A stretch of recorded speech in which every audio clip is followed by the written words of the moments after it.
presentation. If people wouldn't mind, Tim's up there because we kind of want to make sure that we get an idea of what you're hoping to get out of tonight, and so that we can kind of make sure that we're covering some needs, or even in the future covering needs. So if someone wouldn't mind sharing what they would like to get out of tonight, or if you heard that someone wants to get out of tonight, we can start just making just a short list. We don't have to do them all, but Physiological changes on the brain from baby. that is, I gotta tell you, that is the number one topic right now. It's huge. Communication skills, like between coaches and athletes. Communication skills between Yeah. coaches and athletes. Yeah. Perfect. Okay?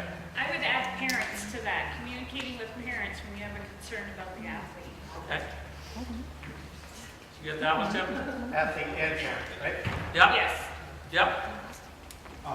Convincing athletes to cut down on their commitments.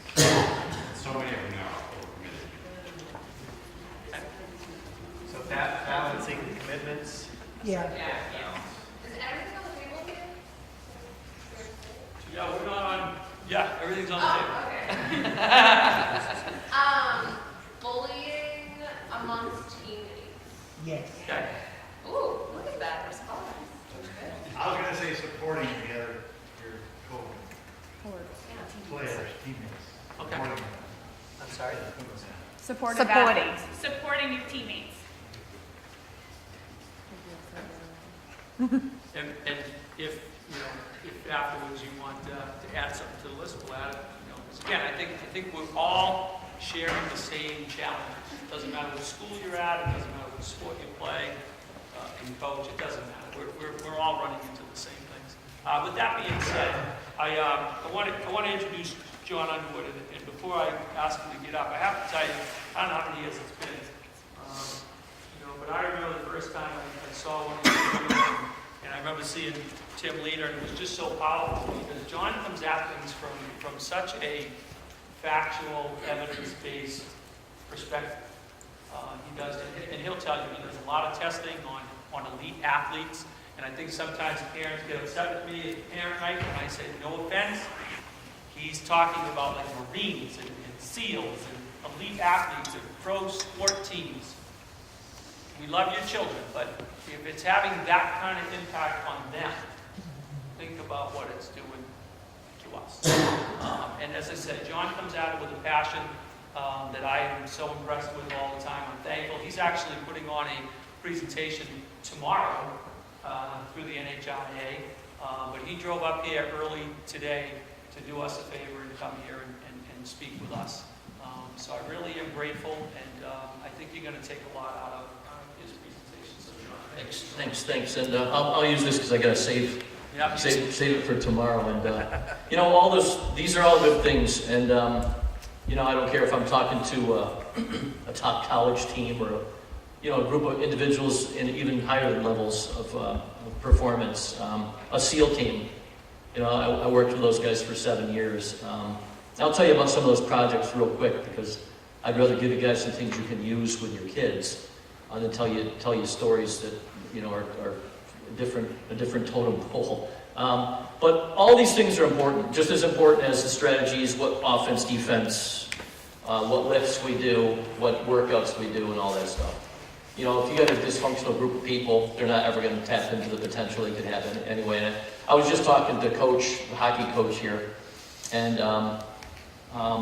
I've been working for 40 years in human performance and crossed the lines from physiology into psychology, into team dynamics, into stuff I never envisioned I would even get involved in because of the projects that came my way, and I didn't seek any of them out, they came to me, and it was just times in my life where you take a turn and oh my God, I can't believe I'm doing this. But team dynamics play a huge role in outcomes, and as it does with anything from mood. If you get a kid who comes with a crap mood to do a hard workout, what's coming out of that hard workout? Nothing, right? You have to be almost as excited to do a hard workout, a quality workout, as to play a game. And when you see kids come exhausted and tired and they're not into it, or in their words, I'm not feeling it. Right? My son said that to me once in his life, and it So no, you're gonna feel it. But anyway, that's my style. But I'm just saying this, kids today have challenges, incredible challenges, and you know, a big part of our job is getting them past where they are. You know, because if we can't get them past where they are, it's no different than taking a kid to state, and they can't picture themselves at state, and they're satisfied with making it to state, and they go there and they're out after the first round, or the first match, or the first game, or the first heat, when you know they could have done so much better. So, mindset, positive outlook. Everything we could spend a day talking about each of these topics. You know, I mean, certainly the dynamics among groups of kids. Can you imagine being a kid that has your act together and you really care about outcomes, and you're on a team and half the guys on the team drink and smoke pot, and you stand over here going like, well, I don't do it. Well, how's that helping your team? Right? That's not helping your team to be standing here going like, well, I don't do it. And then I started asking myself, what do we got for those kids? What do we got for the kids that stay out of the negative behaviors? Because you know what we do in our culture, in our society? We spend an inordinate amount of time, effort, energy, and money, and everything else on kids who have issues and problems. And we have to. It's no different than 1 out of 5 kids, the age of kids you're coaching right now, has mental health issues. Just think about that. That's frightening enough. And the stress levels that these kids are under. And we've got resources that can help you. That's what I'm going to get to eventually. 40 years of work, 20 years with Olympic sport, 20 years on what's called the Human Performance Project, which one of the programs that, you know, spins off of that is Life of an Athlete, mandated by 4 states out of the 50 states in the country. And what it's based on is this. Let's take science, let's give kids the why. We're asking you not to do this, or we're asking you to do this, and this is the why. Any more than a parent has to say the same thing, because if you tell a teenager, you can vouch for me back there, you already made the statement, you've got to tell them why. You owe it to them to tell them why. You know, the days of because I said so don't work, right? Come on, let's get past that. And you guys have to have sound bites for kids. When you see a kid that's doing something that's not in his best interest, or not in the team's best interest, and you bring them in and you communicate with them, and there's a process for that too that's productive versus, you know, this kid's never going to trust you again and will hate your guts as long as you're around them. And you start to break down some of those negative behaviors the kid's involved in, and the kid starts to see that, God, this is true. And the only place I can think of that comes from, guys, is science. If I can prove to you that if you do this, this will happen, or if I can prove to you if you do this, this will never happen, you need to take it into consideration. And that's all we say to kids. These are rock solid sound bites that you really need to take into consideration about any of these topics: pot, alcohol, nutrition, sleep, stress. And so anyway, just give you some quick background. Spent 20 years at the Olympic Training Center in Lake Placid in the physiology lab doing performance testing, not drug testing, on athletes. But I did all the education for all those teams and sports that came there.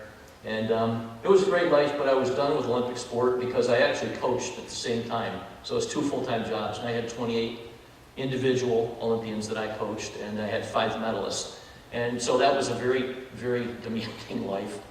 And after 20 years, I was actually happy to get out of it.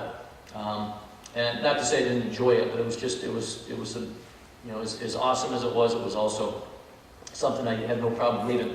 Worked with 3 major organizations on the professional level, still do, and worked for the Navy SEALs on a project to actually change the way we train Navy SEALs to get it past a testosterone contest, and ended up working on that project for 7 years. We built a laboratory on the East Coast, modeled, did the second lab at Coronado on the West Coast, and we changed the way we train SEALs. It's all scientific. And just the things that we did with them was also because each guy's worth $1 million, and we were having guys that were getting injured so often that the longevity became a factor, and we saw it was a problem. And so anyway, that's a little bit about that. It was an awesome project. My only regret in my 40 years of work is that I didn't just go to Virginia and work with the SEALs, because it's a luxury to be around people who just everything that it is the way it is. It was just so awesome to be around people that they're willing to back up everything that they say they're going to do in acts, deeds, and the culture that they live in. So you know what you guys need to think about as coaches as we're talking tonight and when you're in there at break, dinner break and stuff, is that if you establish a culture at your school or just with your team, you have to have a mini version of it for your team. If you establish a culture, the thing never goes away. You know, people come and go. Kids are there 4 years, they're gone. Freshmen come in, they don't know anything about the culture. Seniors leave, they're gone. That's half your people right there. But the culture survives. And if the culture survives, man, it's so much easier to keep producing results. And here comes another winning team. A couple of years, here comes another winning team. And that's the best scenario, is to establish a culture. And the culture takes care of bullying. And the culture takes care of drama. You know, some of those sports that have drama, okay? I've seen some serious drama. So those are things that I think, and leadership is just a word until you have some people who want to, in actions, take on what leadership is. And that's pretty powerful too. So anyway, just real quick, I got hooked up after the SEALs with Top Gun. I knew nothing about what happens to your body and brain when you fly at Mach speeds, and that was interesting as heck. And did a project for Top Gun, and then I got hooked up doing a little bit of a project for the drone project outside of Vegas. It's sort of controversial, but it was certainly interesting. And we worked with organizations. Last year, I started working with Alabama football, which was just above and beyond anything I'd seen in the college sector, including the $100 million investment that they have made to get kids to go there. But anyway, went in to talk to those guys pre-season about recovery and lifestyle, and now they use our program. So all the stuff on sleep, nutrition, stress, I mean, you just face it at a higher level when you go to the next level of sport, do you not? Right? So what if we could teach a kid coming into sport, 7th, 8th grade, 9th through 12th grade, we could teach a kid how to deal with stress. It's only going to get better for the kid to use those same skills to deal with stress as he becomes a better and better athlete or a more and more successful athlete. Because most important fact I can tell you about stress, nobody performs better under stress. Zero. Not Navy SEALs, not the clutch player, not the guy who's begging you, let me take the last shot, coach, let me take it. Pass the ball to me. Because there's going to be 4 other guys out there going like, don't pass it to me, right? Who's your clutch player? Did you see this girl the other night hit that final shot for Notre Dame? Pretty awesome stuff, right? And you know, that's something that's above and beyond what most people are capable of. So that's cool stuff. You know who that guy is? Anybody? He's from New Hampshire. All right.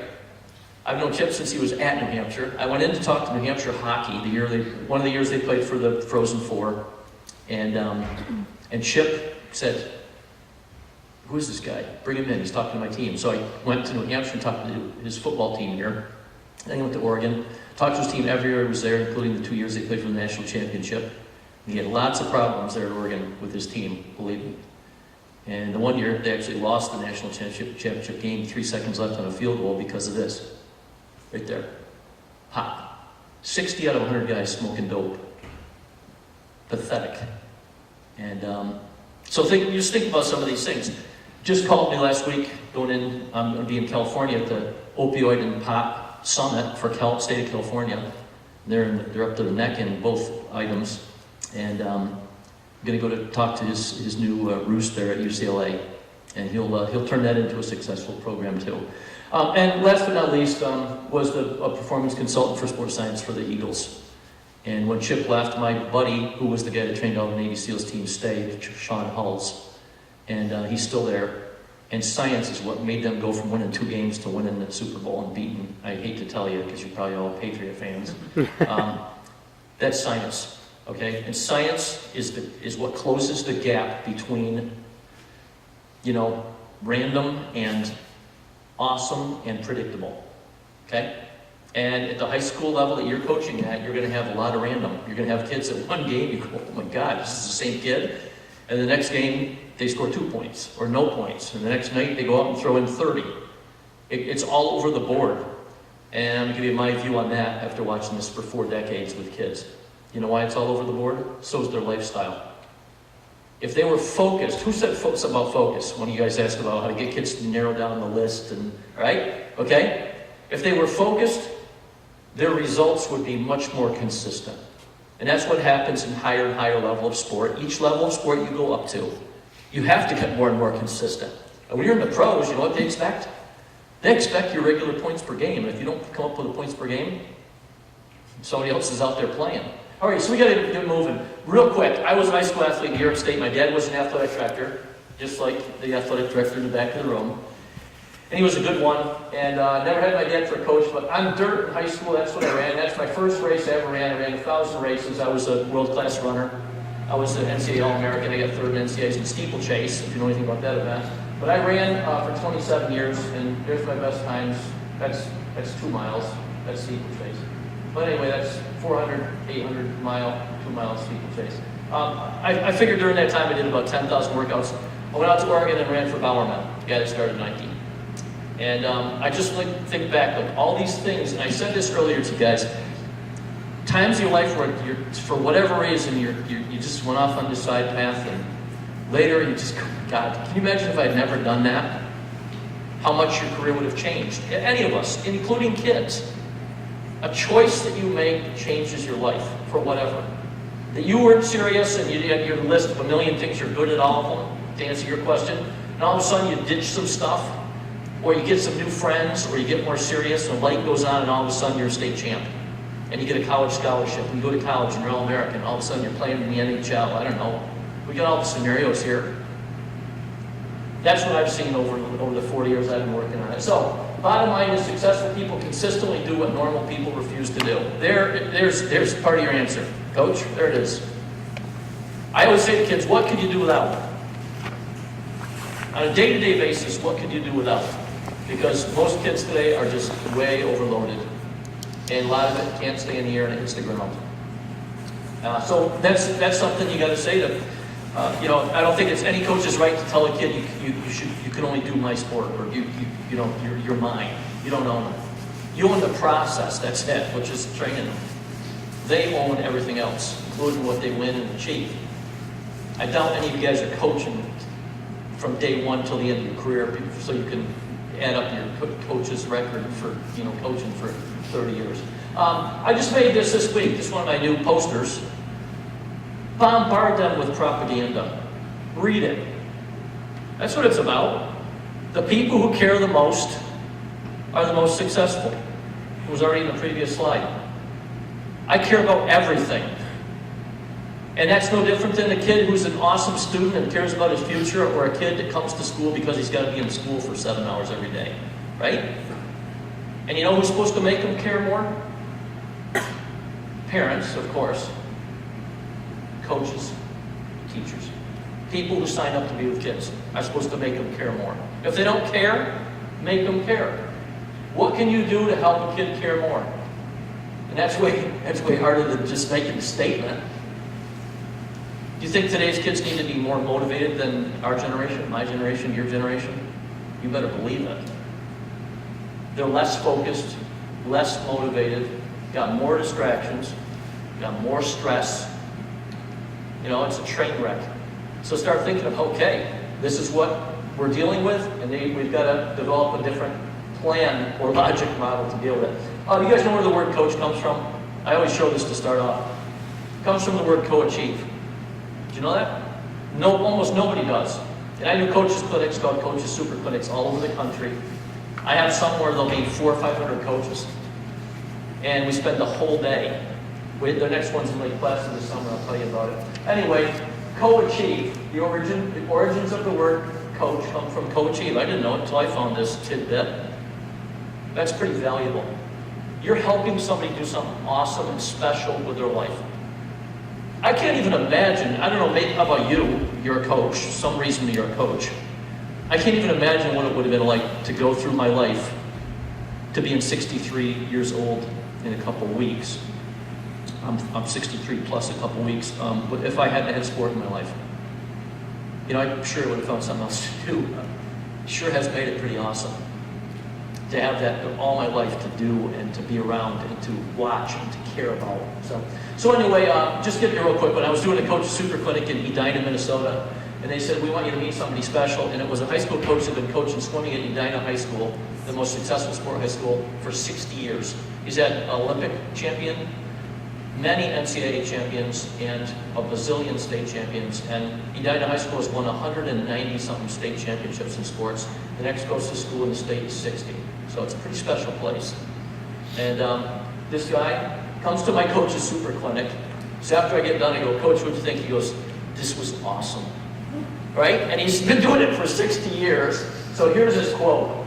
I said, give me a quote from, I want to put you in my program. There's the quote. There he is actually when he started coaching. And I have so many ideas, I can't wait till tomorrow. That's the enthusiasm you need to have if you're coaching and you're around kids. You know why? Because they read the enthusiasm in you, and that's what floats their boat.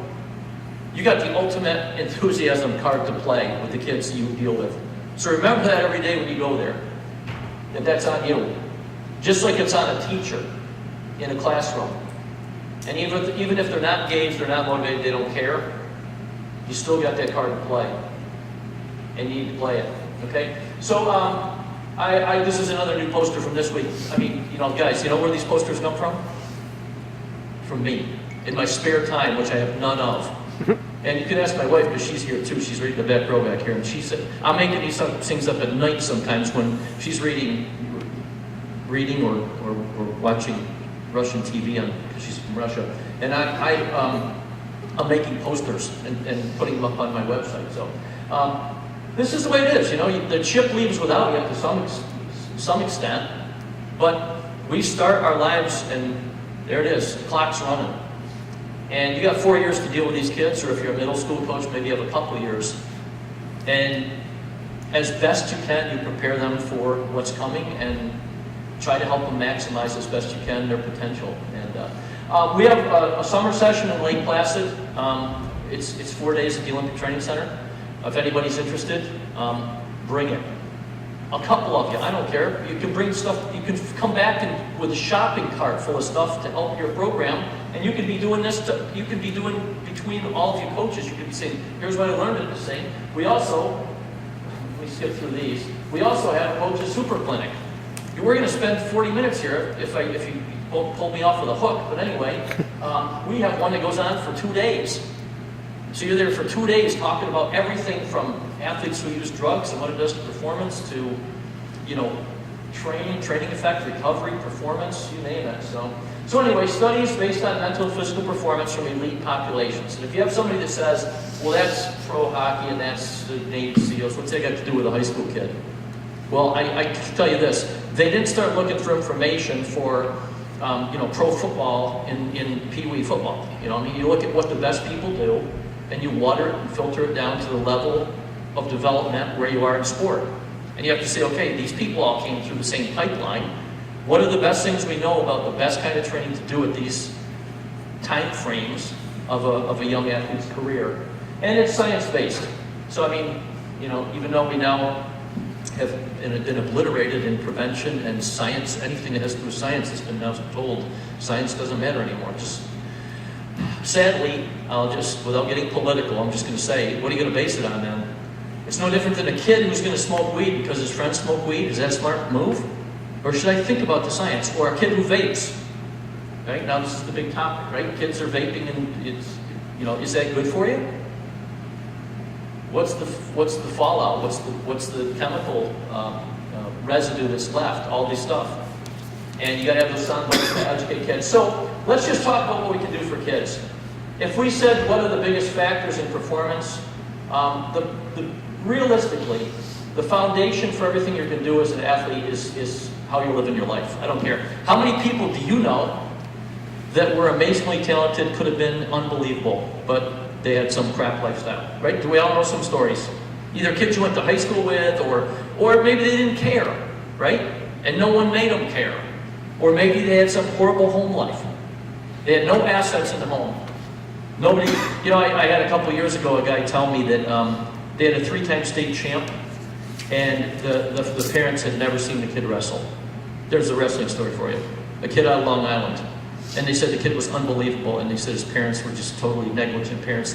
Never had seen their kid wrestling as a 3-time state champ in New York, which is, you know, that's an amazing performance capacity. So how does a kid even still motivate himself? And I asked this question, you know what they said? His coach is his father. There you go. And you may have to step in at some time during your coaching career and make up for the deficits that kids have in their lives.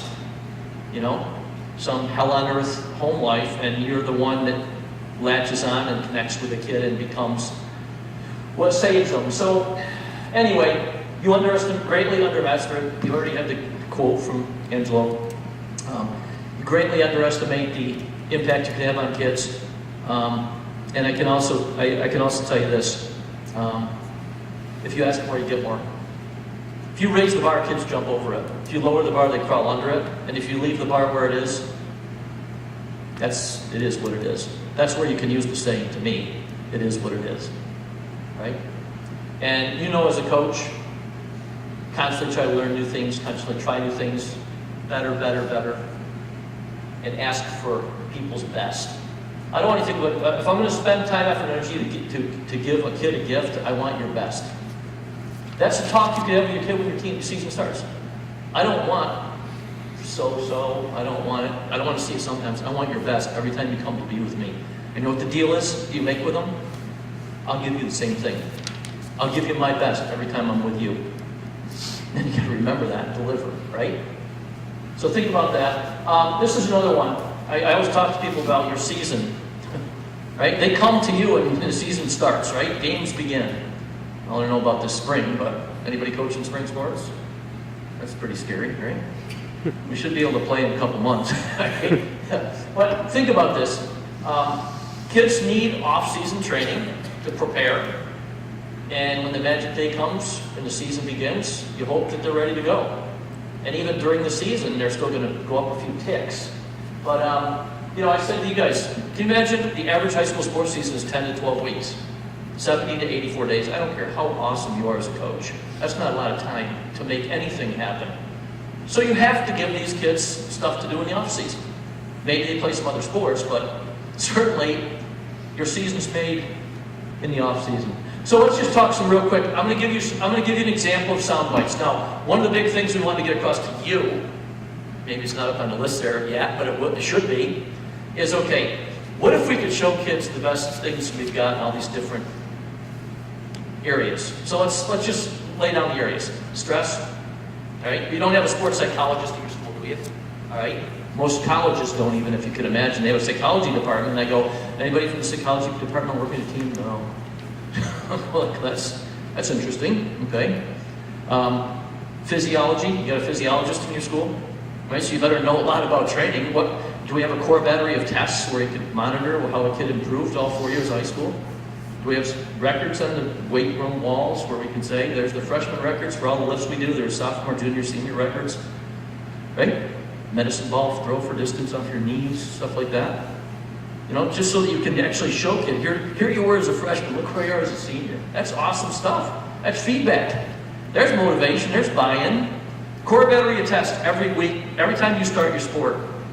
Season begins, here's the core battery test. It's been this way for 20 years. Here's the best a kid has ever done. Here's average, here's where you are. Work your way up, right? So, some stuff about training and recovery. Just give you guys a scenario. I got worked on a project at Baylor with their football team when it was ranked 4th in the country. A few years ago when Bryce Petty was the quarterback. Amazing quarterback that didn't make it in pros, but anyway, had a cannon for an arm. So what we found out is that mood is the single biggest indicative factor of recovery, status of recovery. As you're tired and fatigued, your mood sort of goes down too, and then as your mood starts to come back, you get a little frisky. You sort of see it in your athletes, you see it in their body language, right? Kids come to a hard workout, they're ready. Let's do this thing. Kids are excited, kids are enthusiastic, and their mood comes back and performance comes back. Because if mood isn't there, guess what we also found out? It's the single biggest impacting factor or indicative factor of performance. So if you got a game and they're not feeling that, I can tell you how the game's gonna go, right? Or you got kids with attitude like, oh, we're gonna get killed today. You bet you are, right? Probably gonna be worse than you think, right? Because you go into it with a negative outlook. And if you even hear negative smack coming out of kids, as a coach, you don't do it in front of the team, you just look here. You take them aside, and you say, hey, what did I hear you just say? I don't want that around my team. That's going to ruin our team. So don't let me hear stuff like that anymore. I want to hear positive. And you know who the biggest, most positive players have to be? Your seniors. Because the other ones just follow them. I'll give you another example with seniors. You got a bunch of seniors who party, guess what you got coming? You got a whole bunch of kids coming who party. You know, they join a team, a ninth grader comes into a program, and half the seniors party and half don't. Guess what you're going to have? You're going to have party dynamics until you deal with that problem. Because that's who brokers it. That can't exist in your program, or you're never getting rid of it. It's just going to keep coming in waves. I'll give you a proof of that. Did you ever have an awesome group of seniors go through your school?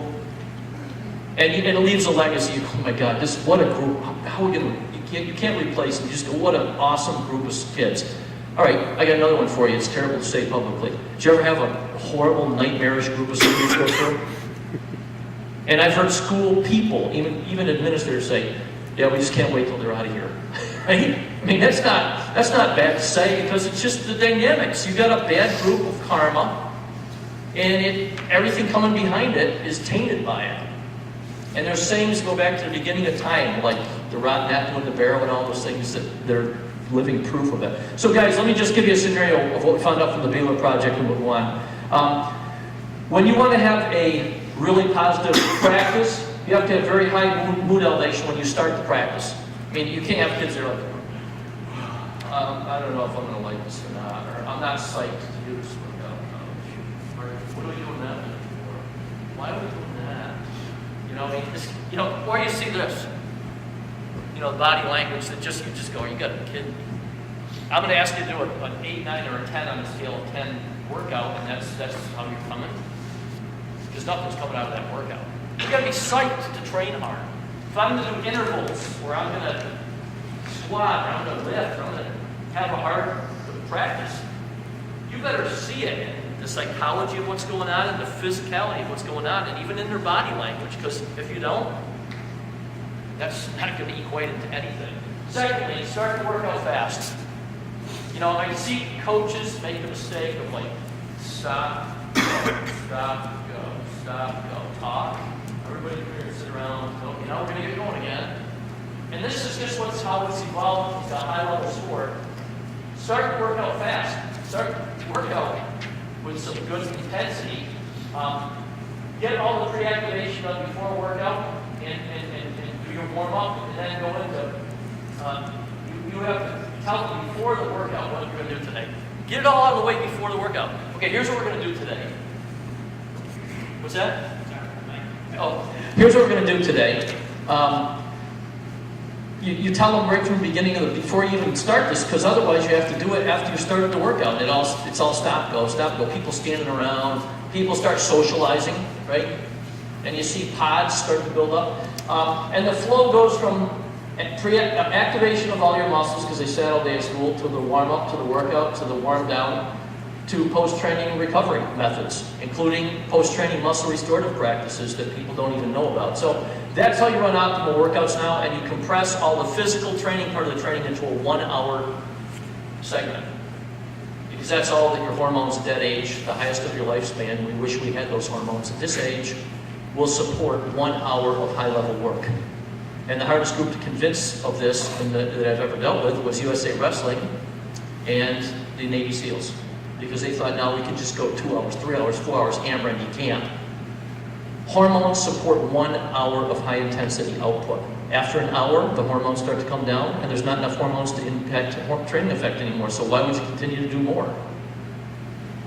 Second of all, you start putting out stress hormone at a level that negates all the training effect anyway. So, central nervous system readiness. If you see kids come to train and they're exhausted and tired and they have like the bad body language going on, they're neurally fatigued. They have central nervous system fatigue. And you either have central nervous system readiness or you don't. That's the neat extreme of this thing. It's either there or it's not. There's not much, it's very easy to see. So when you see kids and you see them have this lack of energy, or they're doing, you can see it posturally in kids. Start wondering why. And I can tell you why. One of the biggest things we found out, the average sleep for these kids in high schools now in the United States of America, 6 hours and 46 minutes a night. it's not going to float. Especially at the end of the day when we get them. Okay? They're trashed. So think about that.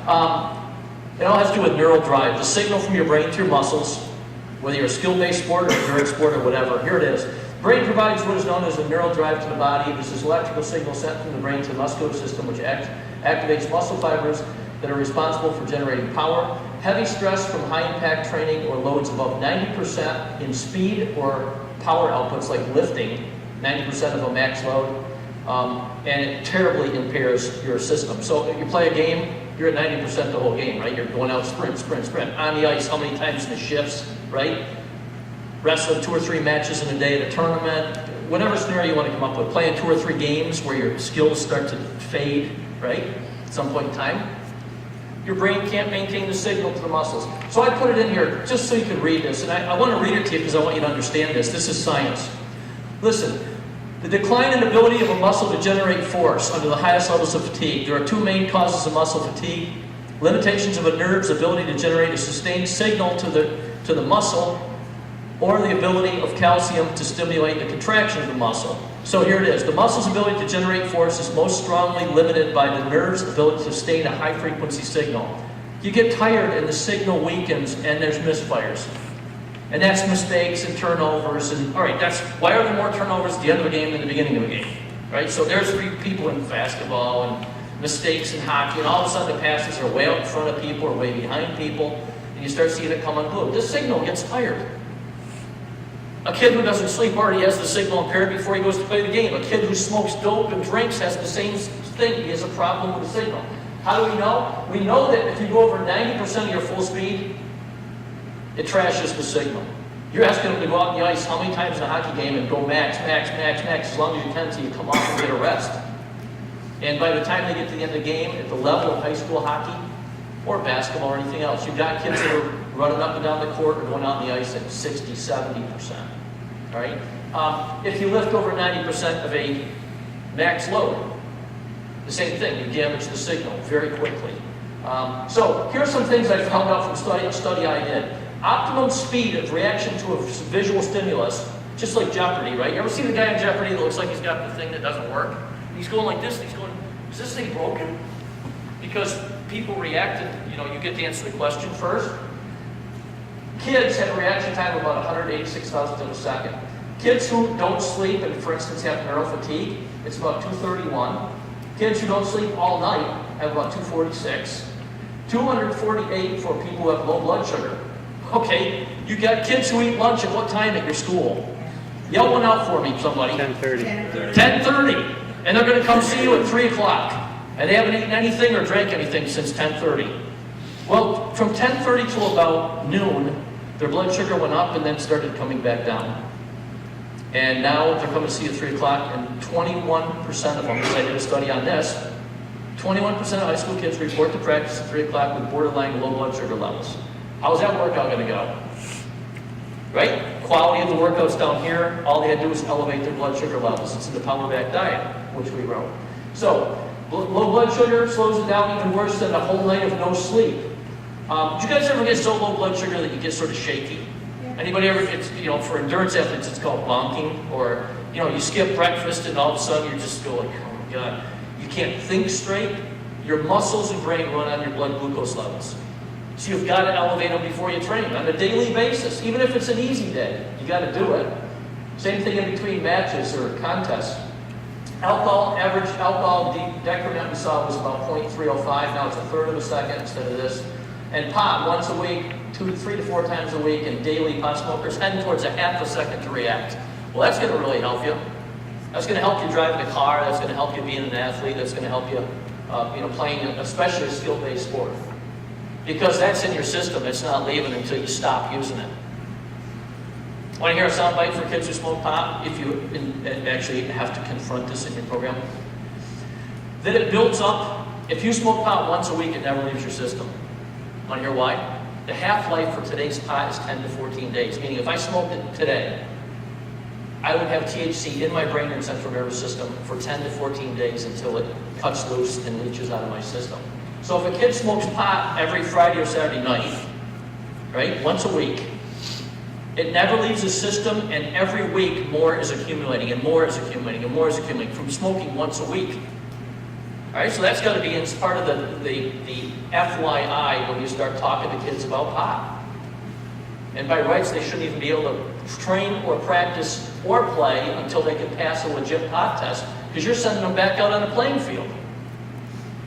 That just hasn't happened yet, but when it does, they will be, unlike alcohol, they will be suspended, and you can't even say that they can practice. They wouldn't be able to practice or play, especially in sports where, for instance, a dismount off of a high bar, or playing football, or wrestling, or where there's inherent risk. Do you understand that?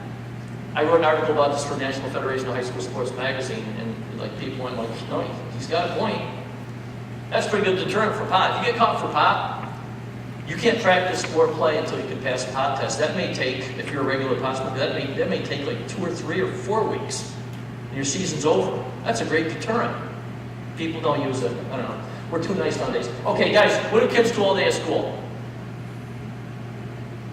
They sit, right? So we have to activate muscles. Here's some things I just went through. I want to throw at you. The human body is getting weaker and weaker. Do you understand this? Do you understand that? That's a fact. Now, Colin Shaw is tracing it at Cambridge University over in England. We hook up with these people in these think tanks to get this information out to people. So here's the problem. The biggest thing that's decreasing is hip power, hip strength. The strongest joint in your body, hip strength, is decreasing at an incredible rate. You ever see old people? They can't do this anymore, so they shuffle, and when they turn around, they have to turn around like this, right? They have no hip strength. They can't get up out of a chair, right? They can't just stand up out of a sitting position because they have no hip strength. We have kids who have no hip strength. You lose your hip strength, you're in a whole lot of trouble. So here you go. If you're laid up from an injury and you do nothing, you just lay in bed, you lose 1% of your strength a day. Okay? This is some of the stuff I'm going to show over at the injury is the topic, preventing injuries is the topic tomorrow over at NHIAA conference. If you have a job where you sit, you increase your chance of having a heart attack by 54% if you stay in that job, a sedentary job. That's not good, right? But that's reality.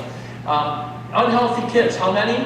1 out of 4 kids could pass what we used to have, which was the President's Physical Fitness Test. Remember those days? You did 100 sit-ups, you get 100 for that. You threw the softball, you ran a 600-yard run. Remember the President's Physical Fitness Test? You had to take it, it was part of your PE grade. Now, no, I don't want to take it, I don't feel like it. Okay, you go sit over there and get a B anyway.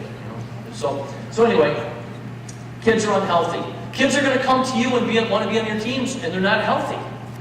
They're not healthy because of their diet, they don't sleep, they got stress, they got too much going on, they're not healthy. So you guys got to start thinking about, okay, I got a lot of kids that are just not healthy. How can I give them better health habits? Will this parlay into helping them get better in my sport? Of course it will. They'll be a better student too, all right? So 2005 to 2008, they did an injury study on overweight athletes. Guess what they found out? 33% of all injuries were to overweight athletes. Football, overweight athletes were 54% of the injuries. So making a kid bigger depends what the bigger means, right? If they're bigger and they're just heavier and fatter, that's not going to help them perform. And twice as likely to get injured if they're overweight than if they're not. So you're going to have kids that come to you that are overweight, right? And that's not healthy, and that's not going to help them. And they're highly susceptible to injury. So here's the problem that we have nowadays in America, is that kids sit for 7 hours a day, and they have weak hips, weak glutes, weak abdominal muscles, weak lower back, shortened pec muscles, shortened hamstrings. If you know anything about your legs, your hamstrings have to extend to the full length in order to run full speed or jump full height. So we also have huge syndromes now and postural changes. People have posture issues. We don't sit straight anymore, we sit slouch, so do kids. So human postural changes are taking place. People can't do normal human movements they used to do. Right, just right now, everybody just go like this. Anybody hear anything cracking and pinging and going, right? People don't do normal human movements anymore. They sit and everything is squared off and it's all like straight ahead. When we lift, everything's balanced. Sport ain't balanced, right? Sport is not balanced. So we've now taken and said, okay, if we're going to do squats, can we do squats with step outs? All different directions, 3 o'clock, 2 o'clock, 1 o'clock, 12 o'clock. Can we initiate movement patterns into exercises that are all balanced. That's not gonna help you. Balance is good to get the structural capacity so it's able to work. But then you gotta start getting creative. So anyway, huge amount of neck problems now. Just give you guys some scenarios. 300 muscles to stand in the power position of sport. All right, I bat from this position. I play defense from this position, basketball, with a glove on my hand, and baseball, softball, right? I jump from this position. I run from this position. I'm just on one leg at a time. That's a power position in sport. 300 muscles activate when you stand in the power position of sport. Guess which muscles? A study in Finland, when I was in Finland studying, they put a muscle sensor on every muscle in the human body and looked for EMGs. And guess what they found? The muscles that activate the highest and the most of any muscle in your body is your glutes. Okay? You got it? Your butt muscles. These are muscles that are connected to both your upper and lower body. One of the biggest things, I give you an example. Wrestling. I know some kids that were some of the best wrestlers in the country, college and high school, that weren't arm strong, but have wicked hip strength. Okay? I look at a wrestler and I look at their hip strength. Because that's where it is. That's where you lift from, everything. So here you go. These are the EMGs. Guess what they find? Oh my God, the glutes are the ones that have the biggest activation. What do kids do at school all day for 7 hours? They sit on their glutes. So when they come to you at 3 o'clock, are the glutes turned on? Not even close. They're totally inactivated. And they're the biggest contributing muscle group in the human body is your glutes. So, number one thing to get your hip strength back is front-loaded squats. Squats where you do squats look like this. You can have them walk down and you take the weights outdoors. They won't get rusty, all right? You can do it with heavy med balls. You can do it with dumbbells, right? You can do multi-directional lunges. So there's some ideas on that. Here's some variations. I'm not going to waste a lot of time on it. Look at the sprinters. Look at a sprinter's glutes. Right now, I hate to use this picture because he's a doper. All right, look at his butt muscles. You ever see male or female athletes? You look at the glutes; they're huge. You have to have them turned on, or they don't work. 241% more activation of glutes when you're running at top speed than when you're doing a max vertical jump. But that's what is the biggest contributing group to doing a max vertical jump or running full speed. You need them both. You need your glutes turned on. So here we go. Last longer than the quads and hams. More slow twitch fibers are in the glutes than your quads and hams. So turn on your glutes. You got to do it every day. That's a horse. I live in Saratoga, New York. Guess what makes a horse go 67 miles an hour at Saratoga racetrack? Not the skinny legs. Look at their glutes, right? Glutes. And look at this. There's a guy who's training his glutes, right? So that's the humor part of my program tonight. All right. So check this out. Tight lower back, tight hip flexors, weak abdominals, and weak glutes. This is what's going on in kids that come to see you every single day. If you don't deal with this, you have athletes who are nowhere near the athletes they could be. So let me do this for you. I will help you develop a strength and power program to deal with this. I'll tell you what exercises to do. You can have kids do this even in 7th and 8th grade. So by the time they're in high school, when you really want them to have results, they're jacked and they can do incredible work, and the work doesn't cease because these things are so weak. Right, when people have a bad lower back problem, guess where the problem usually is? Right? If I pull a biceps, guess why? This got too strong, right? The triceps got too strong, it pulls the bicep. If I pull a hamstring, the quad got too strong, right? There's an imbalance. So think about these things. This is what you've got going on with high school kids. So let's just say glutes. Look at glutes. Here's how you activate glutes. These are the exercises that activate the glutes. If we took into the EMGs, here's what we found. If you put something under your foot and do this, lift your butt up off the ground, put your foot up, it activates your glutes even more. And this one activates your glutes even more. You put something under your shoulders. All they have to do is get on the ground and do this at 3 o'clock. They have to do it every day at 3 o'clock. Because if they don't have their glutes turned on, the quality of the practice is just crap. And you're going to have kids get hurt. So these are some of my slides from the training I'm doing tomorrow. Same thing with your pocket muscles. All right, guys, look, right now we can put our hands in our pockets. Here they are. Little tiny muscles right here, like a ball of muscle right here. And hip flexors are tiny. Look what it does to your posture even. It's too much tension. You're gonna have kids get hurt, you're gonna have kids that can't run full speed, can't jump full height, can't perform, right? So you gotta activate them. You can only activate by rollers. So get some rollers, foam roll them, even lacrosse balls, tennis balls, anything. So you guys, I want 5 minutes glute activation, 5 minutes hip flexor activation every day before we even start our warm-up. And during workouts, you have to stop during the second half of the workout and get kids stretched out. Read it, contract the muscles under the key, bikini shorts 30 to 35% of their total resting length. So you're gonna just do a whole workout, just keep it going. Stop halfway through the workout and get the kids to stretch out again. When the workout's over, you do post-training muscle restorative practices. A lot of it is with rollers and movements and just getting stretched out again. Power back diet, there's all the topics. Kids sensitized to sugar still to this day. It's not getting better, it's getting worse. All right? Sugar sucks every physiological function in your body. Here's a kid hooked on sugar when he eats sugar. That's how the brain lights up. Here's a kid who doesn't eat sugar, who takes sugar. Their brain isn't sensitized to sugar. I mean, there's the proof of it. There's the science behind it. So think how messed up that is. Worst time to eat sugar first thing in the morning. How many kids that you coach have this for breakfast? And it doesn't just screw you up for the morning, it screws you up for the whole day. Up to 9 hours later, you're still screwed up from this. Power outputs are decreased for up to 9 hours after eating this first thing in the morning. All right, so brain and muscles run on glucose, and the best place to get glucose is right there. Powerade or Gatorade, full strength, mixed half and half with water. All your kids have to do before practice is sip. They don't have to gulp, just some sips. 4 to 6 ounces of that concentration, and they're good to go. All right, let me just wrap up real quick. As an example, a mineral, 0.1% of the human body, magnesium. Check it out. 300 physiological processes related to magnesium. 80% of athletes magnesium deficient.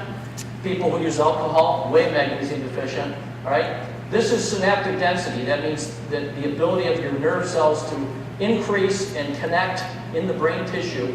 This is before taking magnesium, after being on magnesium for 2 weeks, and after being off magnesium for 2 weeks. You want, the more synaptic density you have, the faster your brain can run, the faster your reaction time is, the faster you can process information. You react faster. So there's an example, just from kids going on magnesium, and 8 out of 10 people are magnesium deficient. Try it yourselves. Guarantee you see a huge change. Sleep real quick. I'm going to bang through these real quick so we can go eat. All right, 6 billion nights of sleep data just came out. Guess what they found out? People are not sleeping enough. This was right after the study. They found out trees were made of wood. All right, so that's like, I mean, like we don't know kids don't sleep enough. I mean, it's like, that's like given nowadays. Most of training effect takes place at night when you're asleep. Did you guys know this? I hope you do. So do the great workout, whether it's skills or whether it's endurance or speed or power or anything. And at night while you're asleep, while you're in REM sleep, it actually integrates with the movement memory part of the brain if it's skills, or skill perfection part of the brain in movement memory. Or you're actually, when you release human growth hormone and set off the growth factors, you actually gain condition. So all training effect takes place at night when you're asleep. So if a kid has a great workout and you tell him, man, you had a great workout today, dude, go home and sleep. All right, that's awesome for a coach to say. Because if he doesn't, it's a wash. 1 out of 10 people now sleep through the whole night. That's our culture. Sleep disturbances, 110 different kinds of sleep disturbances. We've looked at them all. I can tell you which ones are the most prevalent. We don't have time, so here we go. This is somebody's brain energy levels morning, probably 10 o'clock, noontime. This is in the afternoon. This is about when they come see you, and this is at night when they get home after their day. Especially with your question about how many kids have too much going on in their lives. So brain energy doesn't last during the day. It only goes one direction, down, down, down, just like a battery goes down, down, down. With me? So if you don't sleep 8 hours, here's 8 hours of sleep in red. Morning, noon, night. Morning, noon, night. Here's somebody that sleeps 6 hours. Morning, noon, gradual, but less baseline. Look what happens from noon till 3 o'clock when they come to see you. So when you see kids dead and tired and fatigued and exhausted, start with sleep. Then start wondering about low blood sugar. Then start wondering about pot, alcohol, and all these other things that kids are into. Stress. And just start checking off lists. If you see a kid come tired, how many times are you going to see him come tired until you say, hey, dude, like, I'm not picking on you, by the way. hey dude, like every time you come here, you're exhausted, and you know, I see it in your body language, and like, you know, what's going on? And they may have a concrete excuse. Maybe they stay up and study every night. Maybe their parents fight every night. I don't know, but try to help the kid get past being tired all the time. So there's the difference with sleep, 8 hours and 6 hours. Most kids are on this train.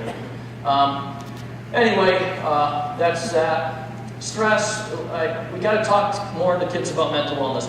You see indicators, and we got to do more than this 40-minute. I'm stretching it out for you guys.